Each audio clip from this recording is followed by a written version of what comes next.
आज केंद्रीय बजट के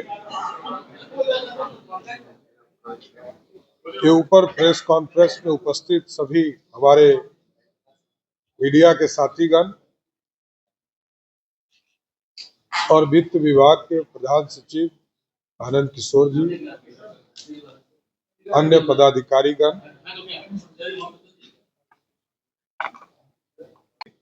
जो महत्वपूर्ण बिंदु है कि केंद्रीय करों में राज्य के हिस्से में पिछले साल जो हम लोगों को बजट दिया गया था कि हम राशि उपलब्ध कराएंगे, वो था 1,25,000 करोड़ रुपए। और आज ही वित्त मंत्री जी जब घोषणा कर रही थी तो इसी वित्तीय वर्ष में 4,000 करोड़ मेरा बढ़ गया, 1,29,000 करोड़।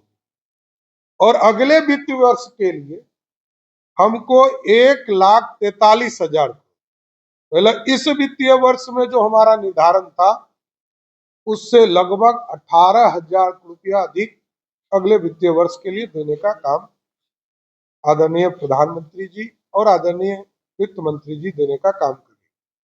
साथ ही साथ कई घोषणा जो सबसे महत्वपूर्ण है, आम व्यक्ति, आम लोग जुड़े हैं, इनको 12 लाख तक के आय में पूरी तरह छूट देने का काम किया। इसके लिए भी बिहार सरकार की ओर से, माननीय मुख्यमंत्री जी की ओर से हम लोग उनको बधाई देते हैं, धन्यवाद देते हैं और आप लोग भी लाभान्वित होंगे, आप लोगों को भी बधाई देता हूँ। एमएसएमई में 5 लाख तक के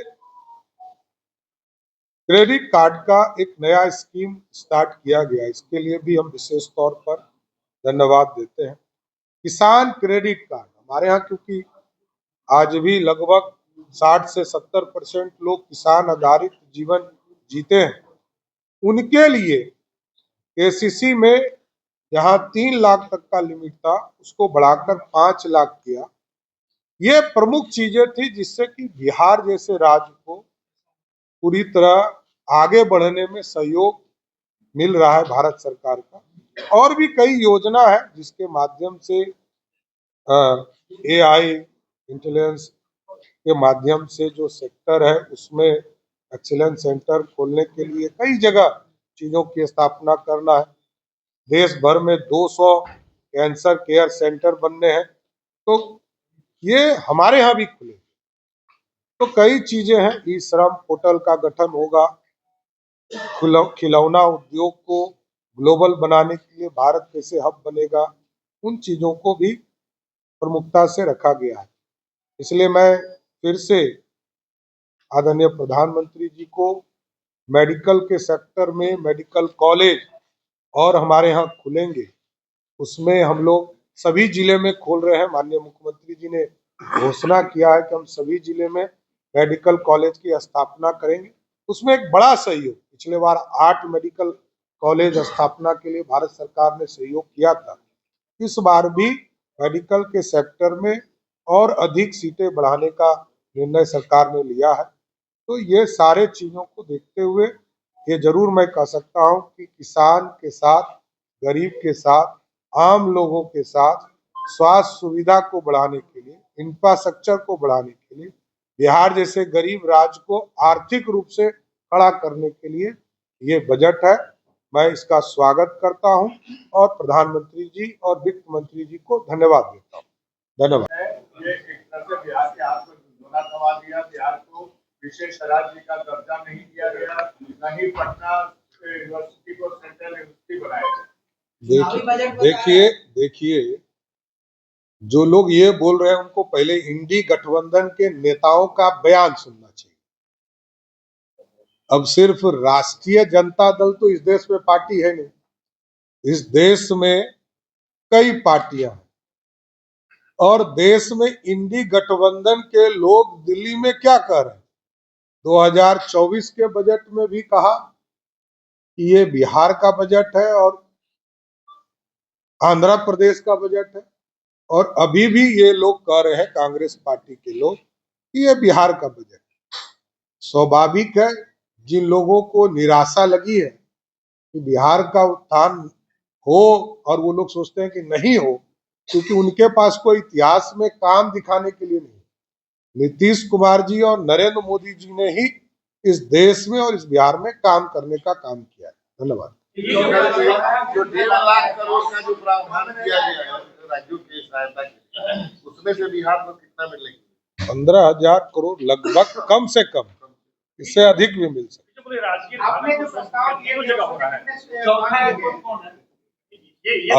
अभी हम लोगों ने आग्रह किया था, जैसे रक्सौल 2015 के पैकेज में ऑलरेडी सैंक्शन है और हम लोगों ने 3 प्रस्ताव भारत सरकार को दिए थे। राजगीर में ग्रीनफील्ड एयरपोर्ट, भागलपुर और सोनपुर, ये 3 जगह पर हमारा प्रस्ताव है। ये भारत सरकार इसको स्वीकृत करेगी। देखिए, हाई लेवल डैम्प नेपाल के साथ समझौता में विचाराधीन है, लेकिन इरिगेशन के सेक्टर में क्योंकि कोसी सबसे ज्यादा तबाही मचाने वाला नदी है उत्तर बिहार में, तो उसके ऊपर भारत सरकार ने सबसे ज्यादा काम पिछले साल भी लगभग 6200 करोड़ रुपया, 6200 करोड़ रुपया राशि उपलब्ध कराया है और इस बार भी पूरा इंफ्रास्ट्रक्चर बदलने के लिए सहमति दिया है। वित्त मंत्री जी, इस बार बिहार को कितना करोड़ मिला अगर टोटालिटी में देखें तो? देखिए, बिहार का विकास हो, इस पर भारत सरकार चिंतित है, ये सबसे महत्वपूर्ण। आपने 1.5 लाख करोड़ की मांग की। नहीं, मैं सुझाव देता हूँ।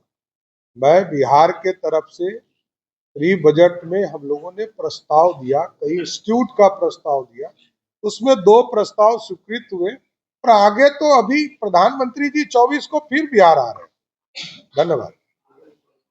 योजना विशेष तौर पर पिछले साल भी लगभग 11,500 करोड़ रुपया हम लोग को इरिगेशन में मिला था और इस बार भी विशेष तौर पर पश्चिमी कोसी नहर को स्ट्रेंथनिंग और पूरी व्यवस्था करने के लिए नहर परियोजना को विकास की धारा को मिथिला के इलाके में बढ़ाने के लिए, जिससे कि लगभग 50,000 हेक्टेयर में सिंचाई और कृषि का काम हो सकेगा।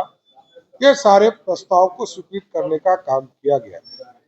इसके साथ साथ इस वित्तीय वर्ष में 24-25 में जहां हमको केंद्रीय सहायता के तौर पर ब्याज मुक्त के तौर पर 50 साल के लिए 5500 करोड़ रुपया मिला था, बाद में उसको बढ़ाकर 8,000 करोड़ किया गया। फिर हम लोगों ने विशेष तौर पर आग्रह किया तो वो 11,000 करोड़ रुपया किया गया। इस बार प्रथम दृष्टया ही देश की आदरणीय वित्त मंत्री जी ने 1.5 लाख करोड़ का बजट दिया है, जिसमें 15,000 करोड़ बिहार को प्राप्त हो पाएगा, इसकी व्यवस्था की गई है। विद्युत क्षेत्र में सुधार के लिए विशेष तौर पर जो घरेलू उत्पाद है, उसके लिए हमारे यहाँ ऋण उगाही की सुविधा प्राप्त होगी, जिसमें से बिहार जैसे राज्य को लगभग 4,000 से 5,000 करोड़ रुपया बिजली के सेक्टर में हमें प्राप्त होने की संभावना है। इसके साथ साथ उच्च शिक्षा में तकनीकी शिक्षा को बढ़ावा देने की IIT पटना के इंफ्रास्ट्रक्चर को बढ़ाने का काम और उसकी क्षमता को बढ़ाने का आदरणीय प्रधानमंत्री जी और आदरणीय वित्त मंत्री जी ने इसको आगे बढ़ाने का काम किया है। पर्यटन एक बड़ा क्षेत्र हमारे यहाँ, पिछले वित्तीय वर्ष में भी हमें 2 परियोजना, एक सहरसा में और दूसरा बोध गया में, इस परियोजना को हम लोगों की स्वीकृति दी गई थी। इस बार जो अनुमान है रामायण सर्किट, वैसे हम लोगों ने मां सीता के जन्म स्थान पर भव्य सीता मंदिर बनाने के लिए बिहार के लोकप्रिय मुख्यमंत्री जी ने अपने संसाधन से लगभग 75 करोड़ रुपया और 120 करोड़ रुपया जमीन अधिग्रहण के लिए लगभग 200 करोड़ से अधिक राशि हम लोगों ने खर्चा किया। और साथ ही साथ लवकुश का पार्क स्मारक के तौर पर वाल्मीकि नगर में बनाने के लिए लगभग 55 करोड़ रुपया की राशि हम लोगों ने राज्य सरकार से उपलब्ध कराया है। लेकिन मैं प्रधानमंत्री जी को फिर से विशेष तौर पर धन्यवाद देता हूं कि पर्यटन आधारित रोजगार बढ़ाने के लिए रामायण सर्किट और बौद्ध सर्किट के माध्यम से 20,000 करोड़ रुपये के निवेश के लिए बिहार सहित अन्य राज्यों को भी इसका लाभ मिल पाएगा।